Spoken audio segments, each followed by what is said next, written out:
नमस्कार, आप देख रहे हैं बीपीएन न्यूज। देश का सच दिखाते हैं मैं आपके साथ रितिका श्रीवास्तव।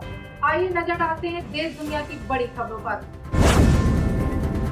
महाराष्ट्र चुनाव में एमवीए को मिलेगा बहुमत, पूर्व सीएम चव्हाण बोले सबसे बड़ी पार्टी तय करेगी सीएम का नाम। महाराष्ट्र विधानसभा चुनाव को लेकर वरिष्ठ कांग्रेस नेता और पूर्व सीएम पृथ्वीराज चव्हाण ने कहा कि चुनाव में महाविकास आघाड़ी को बहुमत मिलेगा। चुनाव के बाद गठबंधन में जो पार्टी सबसे ज्यादा सीटें हासिल करेंगी, परंपरा के तहत उत्तर प्रदेश में उपचुनाव से पहले बसपा में बड़ी कार्रवाई, 3 पदाधिकारियों को पार्टी से निकाला, 3 और बड़े नेता भी हैं रडार पर। विधानसभा उपचुनाव प्रचार के दौरान बहुजन समाज पार्टी में उठापटक शुरू हो गई है। पार्टी हाईकमान ने अनुशासनहीनता और पार्टी विरोधी कार्य के आरोप में झारखंड में कांग्रेस समाज की सामूहिक ताकत को तोड़ना चाहती है। एक है तो सेफ है, प्रधानमंत्री मोदी की हुंकार। झारखंड विधानसभा चुनाव के लिए प्रचार अभियान तेज हो गया है। इसी कड़ी में प्रधानमंत्री नरेंद्र मोदी ने रविवार को झारखंड पहुंचे। यहां उनका एक मेगा रोड शो और चुनावी रैलियों का कार्यक्रम है। सबसे पहले पीएम मोदी ने बोकारो में एक जनसभा को संबोधित किया। उन्होंने आरोप लगाया कि कांग्रेस अनुसूचित जाति, अनुसूचित जनजाति और अन्य पिछड़ा वर्ग को तोड़कर उन्हें। बहराइच में नागपुर एटीएस ने 2 संदिग्धों को उठाया। नेपाल की तरफ से आई बस में थे सवार।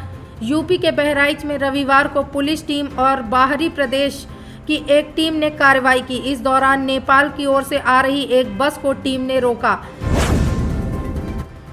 ओडिशा सरकार ने की घोषणा, कहा वर्तमान शैक्षणिक वर्ष में विश्वविद्यालय कॉलेजों में एनईपी 2020 होगा लागू। ओडिशा सरकार करंट शैक्षणिक वर्ष में सभी राज्य संचालित विश्वविद्यालयों और संबद्ध कॉलेजों में राष्ट्रीय शिक्षा नीति 2020 लागू करेगी। मुख्यमंत्री कार्यालय द्वारा जारी एक प्रेस विज्ञप्ति में बताया गया कि पुष्पा 2 सबसे कमजोर टेरिटरी में लॉन्च हुआ पुष्पा 2 का ट्रेलर। जानिए किस दिन निकला है मुहूर्त। अल्लू अर्जुन की फिल्म पुष्पा 2 द रूल अगले महीने सिनेमाघरों में धमाल मचाने के लिए पूरी तरह से तैयार है। फिल्म के निर्माताओं ने फिल्म के ट्रेलर। वाराणसी सामूहिक हत्याकांड पर हुआ बड़ा खुलासा। रात में राजेंद्र और सुबह बाकी 4 कत्ल, विक्की के सामने पुलिस भी फेल। वाराणसी सामूहिक हत्याकांड में नया खुलासा हुआ है। परिवार के मुखिया राजेंद्र गुप्ता की हत्या सबसे पहले रात में ही कर दी गई थी। इसके बाद बाकी परिवार के 4 लोगों की हत्या की गई थी। पुलिस जांच में यह खुलासा हुआ है कि उधर राजेंद्र के भतीजे विशाल उर्फ विक्की का अभी तक कुछ पता नहीं चल पाया है। उसी पर इन 5 लोगों की हत्या कराने का शक है। पुलिस उसी दिशा में जांच भी कर रही है। उनकी तलाश में पुलिस की एक टीम अहमदाबाद में है। अहमदाबाद पहुंची पुलिस को यह जानकारी मिली है कि सॉफ्टवेयर डेवलपर विशाल ने अपने दोस्तों को बताया था कि उसका ट्रांसफर किसी दूसरी जगह हो गया है, इसलिए वह अब कंपनी छोड़ रहा है। इसके साथ ही उसने अहमदाबाद का अपना फ्लैट 20 अक्टूबर को खाली कर दिया था। गोवा में सरकारी भर्ती में धांधली का आरोप लगाने वाले कांग्रेस नेता से होगी पूछताछ। मंत्री बोले साबित करना होगा। अमित पाटकर गोवा कांग्रेस के प्रमुख भी हैं। उन्होंने कुछ दिन पहले ही सरकारी नौकरियों में भर्ती के लिए आवेदकों को मिले फर्जी नियुक्ति पत्र को ऑफ लेटर दिखाए थे। कांग्रेस का आरोप था कि कई लोगों को शहरी विकास, नगर एवं राष्ट्र नियोजन विभाग और स्वास्थ्य विभाग के फर्जी नियुक्ति पत्र दिए गए थे। यह सारे विभाग मंत्री विश्वजीत राणे के अंतर्गत ही आते हैं। गोवा के मंत्री विश्वजीत राणे ने कहा कि वह गोवा पुलिस के महानिदेशक और साइबर क्राइम सेल से अनुरोध करेंगे कि पुलिस नेता अमित पाटकर के पूछताछ की जाए। दरअसल विपक्ष के नेता ने हाल ही में सरकारी नौकरी के लिए भर्ती में धांधली का आरोप लगाया था। इसी सिलसिले में उनसे सवाल किए जाएंगे। पाकिस्तान ने आखिरी वनडे मैच 8 विकेट से जीता। 22 साल बाद ऑस्ट्रेलिया के खिलाफ उसके घर में जीती सीरीज। पाकिस्तान ने ऑस्ट्रेलिया को उसके घर में 22 साल बाद द्विपक्षीय वनडे सीरीज में हराया। इससे पहले पाकिस्तान की टीम ने 2002 में ऑस्ट्रेलिया में उसके खिलाफ कोई द्विपक्षीय वनडे सीरीज 2-1 से जीती थी। पाकिस्तान ने ऑस्ट्रेलिया को तीसरे और निर्णायक वनडे में 8 विकेट से हरा दिया है। ऑस्ट्रेलिया की टीम पहले बल्लेबाजी करते हुए 31.5 ओवर में 140 रन बनाकर ऑल आउट हो गई। शॉन एबॉट ने सबसे ज़्यादा 30 रन बनाए। शाहीन अफरीदी और नसीम शाह को 3-3 विकेट मिले। जवाब में पाकिस्तान की टीम ने 26.5 ओवर में 2 विकेट गंवाकर लक्ष्य हासिल कर लिया। सैम अयूब ने सबसे ज्यादा 42 रन बनाए। महाराष्ट्र में चुनाव के बाद फैसला करेगी महायुति सहयोगी, सीएम के चेहरे को लेकर शाह का बड़ा बयान। मुख्यमंत्री के चेहरे के सवाल पर शाह ने कहा कि फिलहाल एकनाथ शिंदे मुख्यमंत्री हैं, लेकिन चुनाव के बाद तीनों गठबंधन सहयोगी मिलकर मुख्यमंत्री का चयन करेंगे। केंद्रीय गृह मंत्री अमित शाह ने रविवार को भरोसा जताया कि महाराष्ट्र में सत्तारूढ़ महायुति गठबंधन पूर्ण बहुमत के साथ सरकार बनाएगा। उन्होंने कहा कि मुख्यमंत्री चेहरे का फैसला चुनाव के बाद गठबंधन के सहयोगी दल करेंगे। यह बयान उन्होंने मुंबई के भारतीय जनता पार्टी के घोषणा पत्र को जारी करने के बाद दिया है। जूनियर डॉक्टरों का आंदोलन वाम दलों द्वारा नियंत्रित किया जा रहा है, टीएमसी विधायक का दावा। पश्चिम बंगाल की राजधानी कोलकाता के आरजी कर मेडिकल कॉलेज और अस्पताल में महिला डॉक्टर के साथ दुष्कर्म और हत्या की वारदात को 3 महीने पूरे हो गए हैं। जूनियर डॉक्टर पीड़िता के लिए न्याय की मांग कर रहे हैं। इस वारदात को 3 महीने पूरे हो चुके हैं। अब सत्तारूढ़ तृणमूल कांग्रेस के एक विधायक ने आरोप लगाया है कि आरजी कर मुद्दे पर जूनियर डॉक्टरों के आंदोलन को राज्य में वामपंथी दलों द्वारा नियंत्रित किया जा रहा है। अशोकनगर के तृणमूल कांग्रेस के विधायक नारायण गोस्वामी ने शनिवार को उत्तर 24 परगना जिले में अपने निर्वाचन क्षेत्र में एक सार्वजनिक कार्यक्रम में कहा कि 9 अगस्त को आरजी कर मेडिकल कॉलेज और अस्पताल में एक महिला डॉक्टर के दुष्कर्म के हत्या के विरोध में 14 अगस्त तक उनकी पार्टी के समर्थकों सहित आम लोग गैर राजनीतिक आंदोलन में शामिल थे। सुप्रीम कोर्ट ने आतंकी दाऊद के करीबी रहे गैंगस्टर ने समय पूर्व रिहाई की मांग की। यूपी सरकार बोली याचिका पहले ही नकार चुके हैं। उत्तर प्रदेश के सरकार ने सुप्रीम कोर्ट को बताया कि उसने गैंगस्टर बबलू श्रीवास्तव की समय पूर्व रिहाई की मांग वाली याचिका को 6 नवंबर को ही नकार दिया था।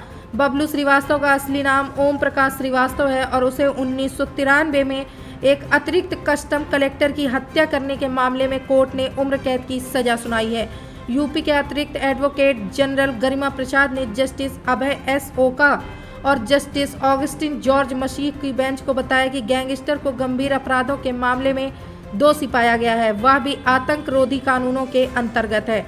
उन्होंने बताया कि बबलू श्रीवास्तव की समय पूर्व रिहाई की मांग वाली याचिका को सक्षम प्राधिकारी, जो कि इस केस के राज्यपाल कार्यालय था, की तरफ से 6 नवंबर को नकारा जा चुका है। जगदीप धनखड़ ने कहा कि वाणिज्य व्यवसाय से जुड़े लोगों पर व्यवस्था की मार नहीं पड़नी चाहिए। उपराष्ट्रपति जगदीप धनखड़ ने कहा कि उन्होंने हमेशा इस बात की वकालत की है कि व्यापार वाणिज्य उद्योग से जुड़े लोगों पर व्यवस्था की मार नहीं पड़नी चाहिए। उन लोगों को समाज में सम्मान मिलना चाहिए।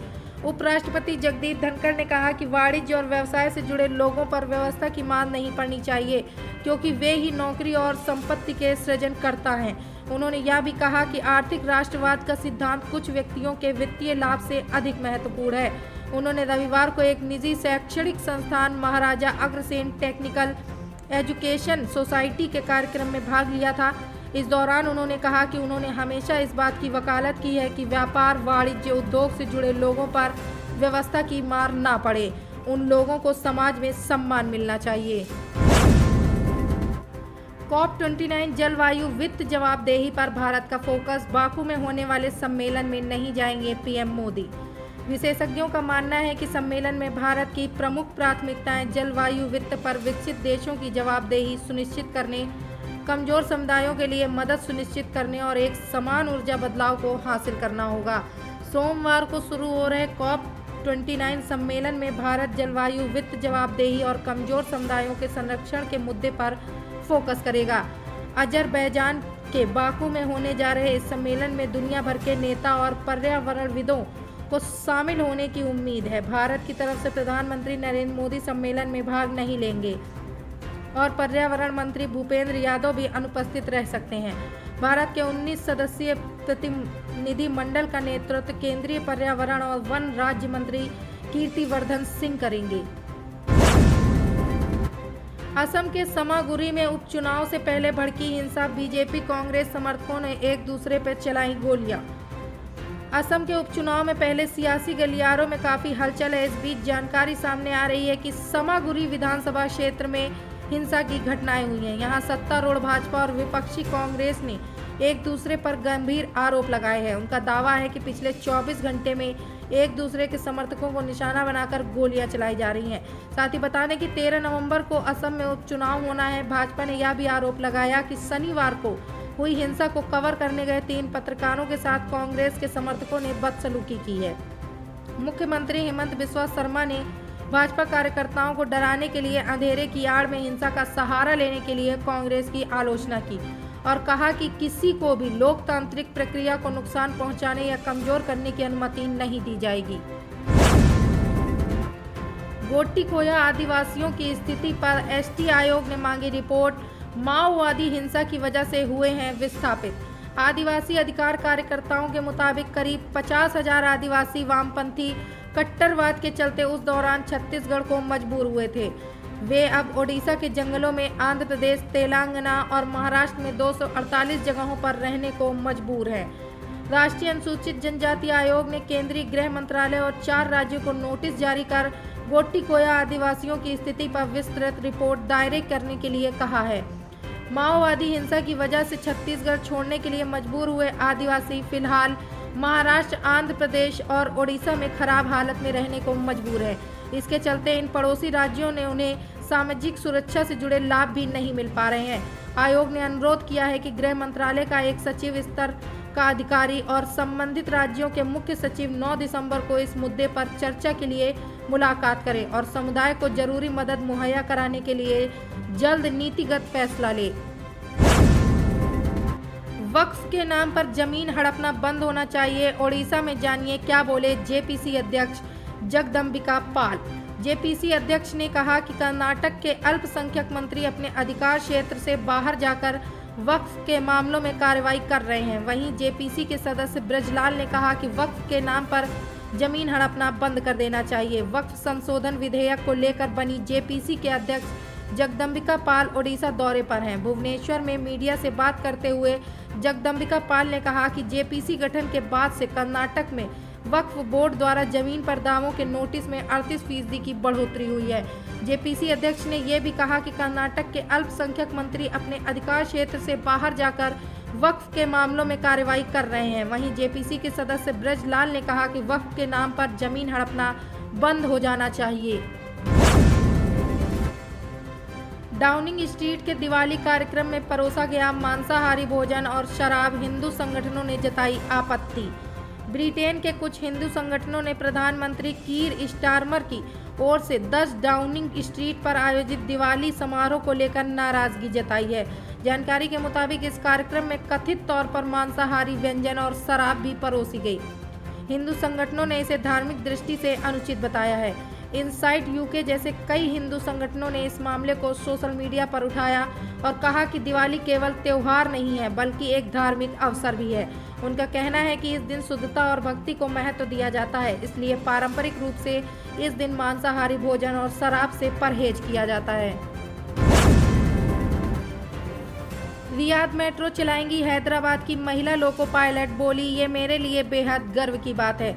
33 वर्षीय ईगलपति 5 साल से ट्रेन पायलट और स्टेशन ऑपरेटर मास्टर के रूप में रियाद में कार्यरत हैं। उन्होंने कहा कि इस विश्व स्तरीय और प्रतिष्ठित परियोजना का हिस्सा बनना मेरे लिए वास्तव में गर्व का क्षण है। हैदराबाद की रहने वाली इंदिरा ईगलपति सऊदी अरब के रियाद में मेट्रो को चलाने को उत्साहित हैं। इंदिरा ईगलपति उन महिला लोको पायलटों में से एक हैं जो वर्तमान के रियाद मेट्रो संचालन से जुड़ी हैं। फिलहाल रियाद मेट्रो के ट्रायल रन चल रहे हैं और रियाद का रैपिड ट्रांजिट सिस्टम पूरा होने के करीब है। इंदिरा रियाद जाने से पहले भारत में हैदराबाद मेट्रो स्टेशन के साथ जुड़ी हुई थी। ट्रंप ने डेमोक्रेटिक पार्टी पर कसा तंज, अपने समर्थकों से की विपक्षी पार्टी की मदद की अपील। ट्रंप ने डेमोक्रेटिक पार्टी पर तंज कसा और दावा किया कि चुनाव में डेमोक्रेट पार्टी ने इतना पैसा खर्च किया कि अब उनके पास वेंडर्स का भुगतान करने के लिए भी पैसे नहीं बचे हैं। डोनाल्ड ट्रंप ने राष्ट्रपति चुनाव में कमला हैरिस को हरा दिया है, लेकिन अभी भी उनका डेमोक्रेटिक पार्टी पर निशाना साधना जारी है। अब अपने ताज़ा बयान में भी ट्रंप ने डेमोक्रेटिक पार्टी पर तंज कसा और दावा किया कि चुनाव में डेमोक्रेट पार्टी ने इतना पैसा खर्च कर दिया है कि अब उनके पास वेंडर्स का भुगतान करने के लिए भी पैसा नहीं बचा है। अब नहीं रुकेगा कोई भी मनोरंजन। आ गया है रंग टीवी का एंड्रॉयड एप्लीकेशन। रंग टीवी के एंड्रॉयड एप्लीकेशन पर आपको सभी प्रकार की फिल्में फ्री देखने के लिए मिलेंगी और साथ ही लाइव टीवी शोज देखने के लिए मिलेंगे। अभी डाउनलोड करें, प्ले स्टोर पर जाएं और रंग टीवी प्ले स्टोर पर डालें और डाउनलोड करें रंग टीवी ऐप।